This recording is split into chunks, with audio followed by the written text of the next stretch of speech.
Hello everyone, welcome to ZyNerd NEET 2G channel.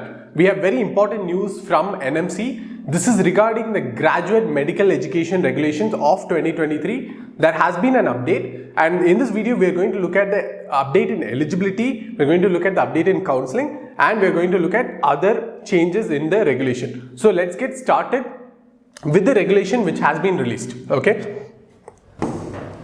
So here we have the regulation in English. So this is part of the Gazette of India.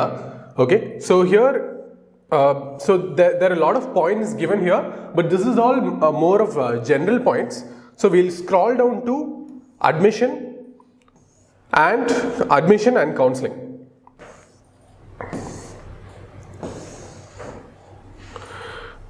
Okay. So here we have the points regarding admission, counseling, migration, etc. So here a very important point is given here regarding eligibility criteria. So it said that no student shall be eligible to pursue graduate medical education either in India or elsewhere if they want to return and practice in India. So this is for candidates who want to do their medical education abroad, and if they want to return and practice in India, then it is compulsory for them to write the exam, NEET exam, and they should score a minimum eligible mark. Okay. So this is the important point which is given. When we'll go to the next page. So here you can see that there are some important points given here. So I'm going to mark this. So there is a point regarding tie-in marks. Okay. So in case of when the NEET exam is done and there is a tie-in marks, how the rank will be prepared is based on the marks of physics will be taken as first priority, chemistry will be taken as second priority, and biology will be taken as third priority. So this is the order in which the marks will be taken for tie-in conditions. Okay. So earlier in the previous regulation, this was reversed. It was actually biology, chemistry, physics. So now this has been reversed. So physics will be considered first, and chemistry will be considered second, and biology will be considered third. So basically, for an example, if two candidates are scoring 620 marks, then the candidate who has higher marks in physics will be getting the higher rank. So physics will be getting the higher rank. So next, if the physics mark is the same, and then then they look at the chemistry marks. So in chemistry marks, if a candidate is getting higher marks in chemistry, then their rank will come first. So the third is biology. So in biology, if the candidate is scoring a higher mark, then they will be ranked higher. So this is regarding the tie-in marks. So if candidates have same physics, chemistry and biology marks, then the tie-in will be decided using a computer system. So a computer system will be used. No human interaction will be there for breaking this tie.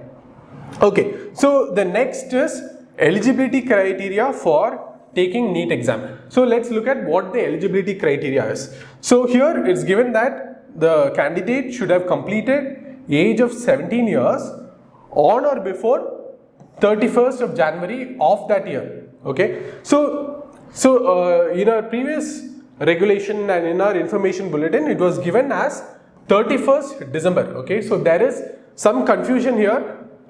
We don't know if this is actually a mistake, because in our earlier information bulletin and regulation, it was said as 31st December, but here it's given as 31st January. So this might be a mistake. So we'll wait for any more update from NMC if there is a change. So if there is a change, we will update you on this.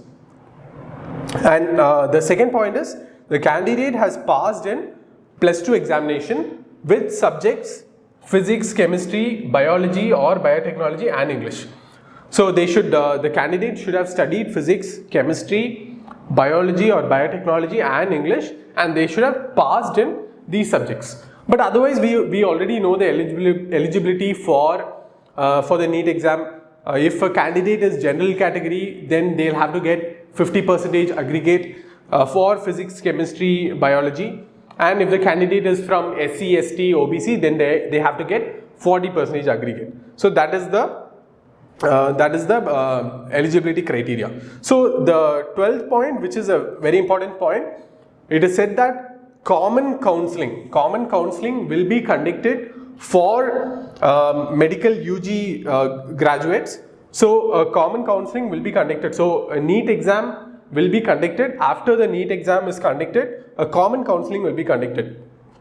So let's look at what they are saying. So a common counseling shall be conducted for admission to graduate courses. Okay, so graduate courses is MBBS. So MBBS courses, for MBBS courses, common counseling will be conducted for all medical institutions in India. So for all medical institutions in India, whether they are government, private or deemed, for all these institutions in India, a common counseling will be conducted based on the merit list of NEET UG. So this will be only based on the NEET UG merit list.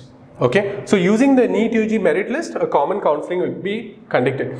So earlier how it was is, if there is a government institute, in the government institute the seats will be split as 15% and 85%. So 15% will go for all India quota, and this will be for state quota, right? So this 15% all India quota and this 85% state quota were conducted by different authorities. So all India quota was conducted by MCC, it was a national level counselling, and the state counselling, this 85% seats of government institutes was conducted by state counselling.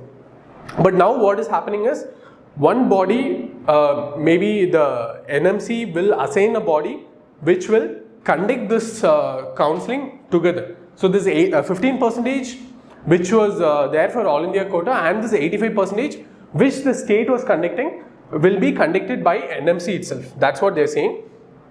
And this counselling shall entirely be based on the seat matrix. So they have said NMC will provide the seat matrix. So how is NMC going to get the seat matrix? So the state authorities will send the seat matrix to NMC, and NMC will publish the seat matrix during the counselling process, so the candidates can know which seats they will be able to get. So the common counselling where multiple rounds may be conducted. So multiple rounds will be conducted in the common counselling.